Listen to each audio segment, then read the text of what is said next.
ایک نکتے کی بات اور سن لیجئے، ذرا توجہ فرمائیے. میں بات اب بہت زیادہ لمبی نہیں کروں گا، کیونکہ جو میں نے آج بات آپ کی خدمت میں پیش کرنی تھی وہ میں نے تفصیل ساری کر دی. اب اس کو کنکلوڈ کرنا باقی ہے کہ دل میں پیدا ہوتا ہے کہ 99 نام اللہ تعالیٰ کے تھے، تو اس میں سے رب کے لفظ کے ساتھ اتنی دعائیں کیوں منگوائی گئیں بھائی؟ اس کی ایک خاص وجہ ہے. وجہ سمجھ لیجئے کہ بیٹا اگر کسی وجہ سے اپنی ماں کا نام لے کے پکارے نا، فرض کرو اس کی ماں کا نام ہے ہاجرہ، اور بیٹا کہے ہاجرہ ہاجرہ، تو ماں کے دل میں وہ محبت، وہ تڑپ نہیں پیدا ہوگی نام لینے سے. وہی بیٹا فقط امی امی کا لفظ کہہ دے نا تو ماں تڑپ جائے گی. امی کے لفظ کے ساتھ مامتا کا تعلق ہے، پالنے کا تعلق ہے. جس نے پالا ہوتا ہے اسے دوسروں کی نسبت زیادہ تعلق ہوتا ہے. دیکھیں، باپ کو بھی اولاد سے محبت ہوتی ہے، ماں کو زیادہ ہوتی ہے نسبتاً، اس لیے کہ ماں نے پالنے میں زیادہ کردار ادا کیا ہوتا ہے. اگر کوئی عورت اپنی اولاد نہیں، بہن کا بچہ لے کے پال لے تو اس سے بھی اسی طرح محبت ہو جاتی ہے جس طرح اپنے بچے سے. کیا وجہ؟ پالا ہوتا ہے. تو اصل چیز تو پالنا ہو گئی نا. دیکھیں، عورتوں کو عام طور پر اللہ تعالیٰ نے دل میں نرمی دی، بچوں کے بارے میں دل کے اندر محبت دی. کوئی بھی بچہ روئے گا نا اور وہاں کوئی بھی اجنبی عورت بھی ہے نا تو اس کا دل فوراً متوجہ ہوگا بچہ کیوں رو رہا ہے. لیکن اپنی ماں کا معاملہ کوئی اور ہوتا ہے. اگر ماں بیٹھی ہے اور دوسرے کمرے سے وہ امی کا لفظ سنتی ہے کہ میرا بیٹے نے مجھے پکارا، اور اس کو اس کا کوئی قریبی روک دے کہ آپ نہیں باہر جا سکتی، تو وہ ماں کیا کرے گی؟ خوش ہوگی، آنکھوں سے آنسو فوراً آ جائیں گے. پتہ نہیں میرے بیٹے کے ساتھ کیا ہو رہا ہے، وہ مجھے پکار رہا ہے، کیوں نہیں مجھے جانے دیتے.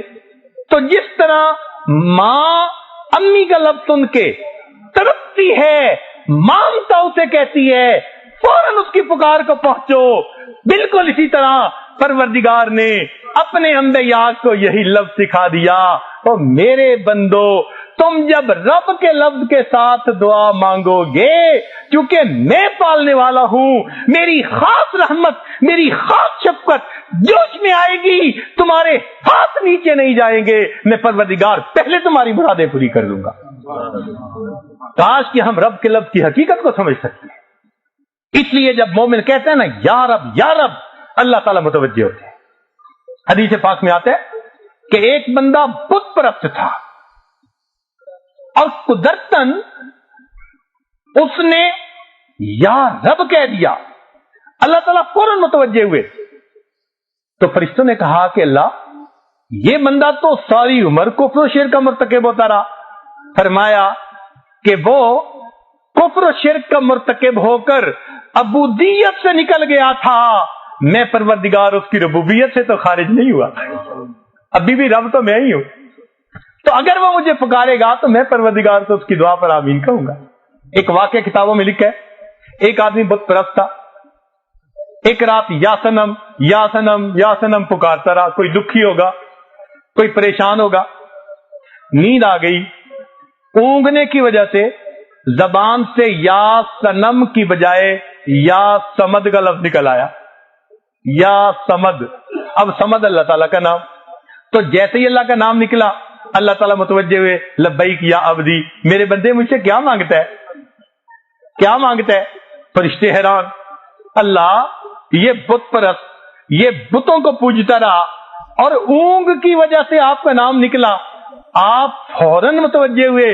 رب کریم نے فرمایا کہ دیکھو وہ ساری رات بتوں کو پکارتا رہا، بتوں نے جواب نہیں دیا، میرا نام اس کی زبان سے نکلا، میں بھی جواب نہ دیتا، مجھ میں اور بتوں میں کیا فرق رہ جاتا.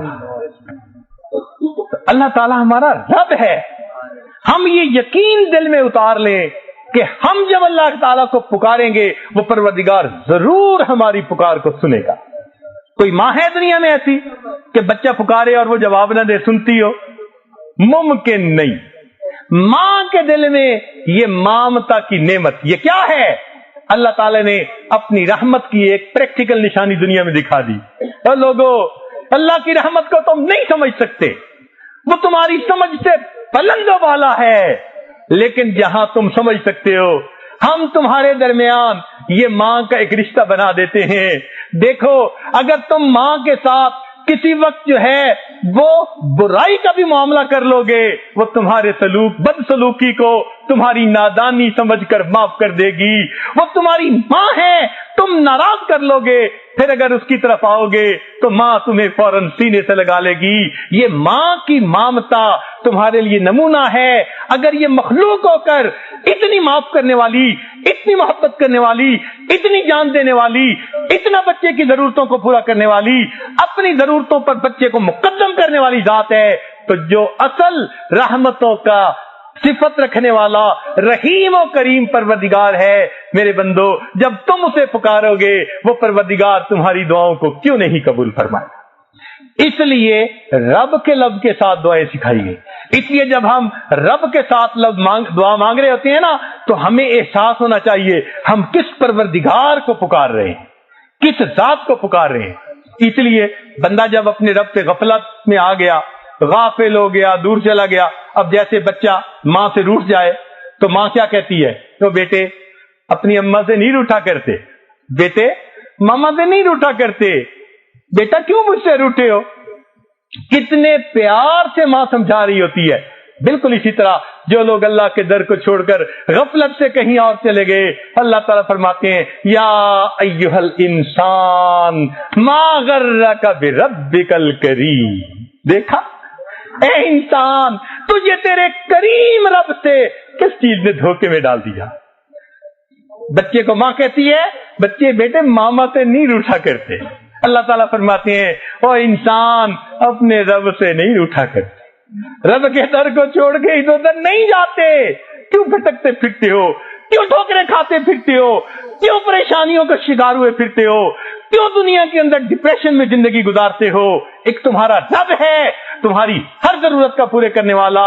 اگر تم پریشان ہو، کوئی ضرورت نہیں تمہیں گولیاں کھانے کی، رات کے آخری پہر میں اٹھ کے وضو کر لو، تہجد کے وقت 2 رکعت ادا کر کے اپنا دامن پھیلا کر مانگو گے، وہ پروردگار تمہارے دلوں کو سکون سے بھر دے گا، وہ پروردگار تمہاری ساری پریشانیوں کو دور کر دے گا۔ تو دیکھیے رب کے ایک لفظ میں کتنی وسعت ہے۔ اگر ہم اس ساری وسعت کو سامنے رکھ کر پھر اللہ کو رب کے لفظ سے پکاریں گے تو اللہ تعالیٰ کتنا جلدی مدد فرمائیں گے۔ الحمدللہ، اللہ تعالیٰ ہمیں اس سبق کو یاد کرنے کی توفیق عطا فرمائے، اور اللہ تعالیٰ ہمیں دین و دنیا کی عزتیں عطا فرمائے۔